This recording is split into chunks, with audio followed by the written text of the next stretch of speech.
বাংলাদেশের রাজনীতির একটা খুব গুরুত্বপূর্ণ দিক নিয়ে কথা বলা যাক। এখানে কিছু নিয়ম আছে যা লেখা নেই কিন্তু আইনের চেয়েও অনেক বেশি শক্তিশালী। ক্ষমতা আর চাঁদাবাজির এই অদৃশ্য বৃত্তটা কি? এটাই হল সেই আয়রন সার্কেল। এটা কোনো আইন দিয়ে তৈরি না, বরং রাজনীতিবিদ, আমলা আর ব্যবসায়ীদের একটা অশুভ আঁতাত।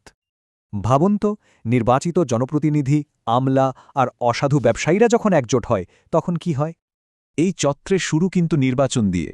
জিততে যে বিপুল টাকা খরচ হয় তা তো তুলতে হবে। প্রথমে নির্বাচনের খরচ তোলা হয়, তারপর সম্পদ বাড়ানো, আর শেষে এটাই হয়ে দাঁড়ায় রাষ্ট্রীয় ব্যবস্থা। জুলাই আন্দোলন কিন্তু শুধু কোনো দল বা নীতির বিরুদ্ধে ছিল না, প্রশ্নটা ছিল পুরো রাষ্ট্র কাঠামো নিয়েই। তো যে সিস্টেম ভাঙার জন্য তৈরিই হয়নি তাকে ভাঙা যায় কিভাবে? সনদটি হল সেই সিস্টেমের স্ক্রু খোলার যন্ত্র। সবার আগে ঠিক করতে হবে নির্বাচনের প্রক্রিয়াটাকে। সনদ ঠিক এই জায়গাতেই হাত দিয়েছে। মানে এমন একটা ব্যবস্থা যেখানে সবার জন্য সমান সুযোগ থাকে, এতে দুর্নীতির ইচ্ছাই কমে যাবে। এরপর আসছে ক্ষমতায় থাকার সময়সীমা বেঁধে দেওয়ার প্রস্তাব। এটা কিন্তু অনেক বড় একটা ব্যাপার।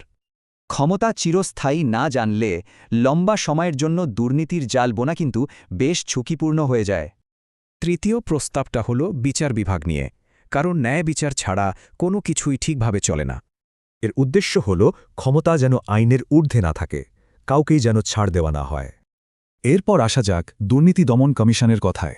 শুধু চুনুপুটি ধরলে তো হবে না, তাই না? ব্যবস্থাটা এমন হবে যে দুর্নীতি করতে গেলে বড় বড় মাথারাও যেন দুবার ভাবে। শেষ এবং সবচেয়ে গুরুত্বপূর্ণ হল জনপ্রশাসন, মানে যারা রাষ্ট্রটা চালায়, সেই আমলারা।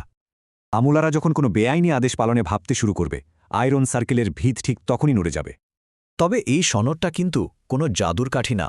এটা শুধু পরিবর্তনের একটা রাস্তা খুলে দিতে পারে। সিদ্ধান্তটা তাই দুটো রাস্তার মধ্যে একটাকে বেছে নেওয়া। একটার ঝুঁকি একরকম, অন্যটার আরেক রকম। কিন্তু এই সব কিছুর সাথে সাধারণ মানুষের কি সম্পর্ক? সম্পর্কটা হল প্রতিদিনের জীবনযাত্রার খরচে। ভোটটা তাই শুধু কোনো নেতা বা দলকে জেতানোর জন্য নয়, বরং পুরো সিস্টেমটা বদলাবে কিনা সেই সিদ্ধান্ত।